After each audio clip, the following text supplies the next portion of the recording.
Robert, kurām mašīnām, kur ir, cik saprotu, šitais ir traktoriem, jahtām arī var, ja? Jā, jahtām arī.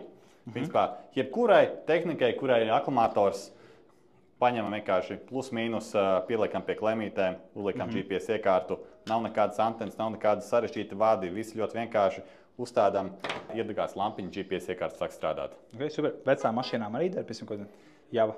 Jā, šitas ir vecām mašīnām līdz 2004. gada, tālāk mašīnām, kas ir jau jaunākas, visām nāk šis te kantainais OBD štekerīts, šāds te.